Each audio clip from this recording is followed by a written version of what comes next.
Hello everyone, मैं आज आपको सबको भगवत गीता के पहले अध्याय के पहले श्लोक से इंट्रोड्यूस करवा रही हूँ, आपको सुना रही हूँ विद मीनिंग। और अध्याय 1 का नाम है कुरुक्षेत्र के युद्ध स्थल में सैन्य निरीक्षण। धृतराष्ट्र उवाच धर्मक्षेत्रे कुरुक्षेत्रे समवेता युयुत्सवः मामकाः पांडवाश्चैव किं कुर्वत संजय। धृतराष्ट्र जी कहते हैं, हे संजय, धर्मभूमि कुरुक्षेत्र में युद्ध की इच्छा से एकत्र हुए मेरे तथा पांडु के पुत्रों ने क्या किया। तात्पर्य: भगवत गीता एक बहुपठित आस्तिक विज्ञान है जो गीता महात्म्य में सार रूप में दिया हुआ है।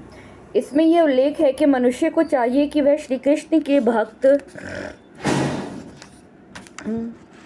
की सहायता से संवीक्षण करते हुए भगवत गीता का अध्ययन करें और स्वार्थ प्रेरित व्याख्याओं के बिना उसे समझने का प्रयास करें।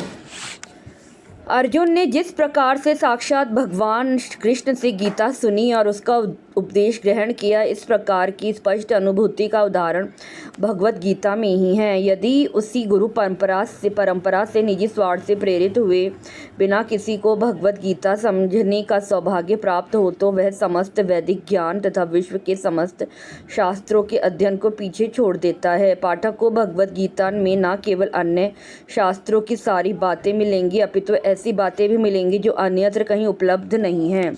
यही गीता का विशिष्ट मानदंड है। स्वयं भगवान श्री कृष्ण द्वारा साक्षात उच्चरित होने के कारण यह पूर्ण आस्तिक विज्ञान है।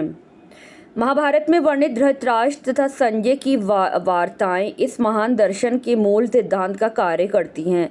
माना जाता है कि इस दर्शन की प्रस्तुति कुरुक्षेत्र के युद्धस्थल में हुई, जो वैदिक युग से पवित्र तीर्थस्थल रहा है।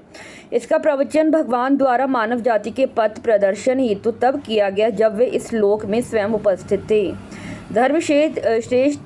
धर्मक्षेत्र शब्द सार्थक है क्योंकि कुरुक्षेत्र के युद्धस्थल में अर्जुन के पक्ष में श्री भगवान स्वयं उपस्थित थे। कौरवों का पिता धृतराष्ट्र अपने पुत्रों की विजय की संभावना के विषय में अत्यधिक संदिग्ध था। अतः इसी संदेह के कारण उसने अपने सचिव से पूछा, उन्होंने क्या किया। यह आश्वस्त था कि उसके पुत्र तथा उसके छोटे भाई पांडु के पुत्र कुरुक्षेत्र की युद्ध भूमि में निर्णयात्मक संग्राम के लिए एकत्र हुए हैं। फिर भी उसकी जिज्ञासा सार्थक है। वह नहीं चाहता था कि भाइयों में कोई समझौता हो, अतः वह युद्ध भूमि में अपने पुत्रों की नियति भावी के विषय में आश्वस्त होना चाह रहा था।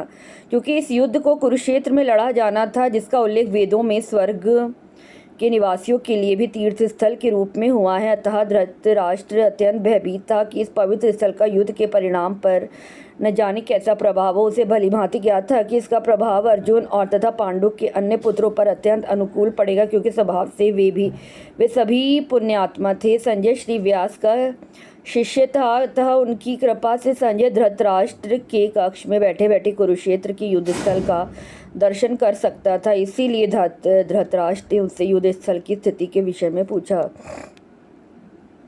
पांडव तथा धृतराष्ट्र के पुत्र दोनों ही एक वंश से संबंधित हैं, किंतु यहाँ पर धृतराष्ट्र के वाक्य से उसके मनोभाव प्रकट होते हैं। उसने जानबूझकर अपने पुत्रों को कुरु कहा और पांडु के पुत्रों को वंश के उत्तराधिकार से विलग कर दिया। इस तरह पांडु के पुत्रों अर्थात अपने भतीजों के साथ धृतराष्ट्र की विशिष्ट मनःस्थिति। पांडव तथा धृतराष्ट्र के पुत्र दोनों ही एक वंश से संबंधित हैं, किंतु यहाँ पर धृतराष्ट्र के वाक्य से उसके मनोभाव प्रकट होते हैं। उसने जानबूझकर अपने पुत्रों को कुरु कहा और पांडु के पुत्रों को वंश के उत्तराधिकार से विलग कर दिया।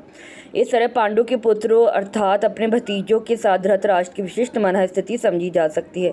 जिस प्रकार धान के खेत से अवांछित पौधों को उखाड़ दिया जाता है, उसी प्रकार इस कथा के आरंभ से ही ऐसी आशा की जाती है कि जहाँ धर्म के पिता श्री कृष्ण उपस्थित हो, वहाँ कुरुक्षेत्र रूपी खेत में दुर्योधन आदि धृतराष्ट्र के पुत्र रूपी अवांछित पौधों को समूल नष्ट करके युधिष्ठिर आदि नितांत धार्मिक पुरुषों की स्थापना की जाएगी।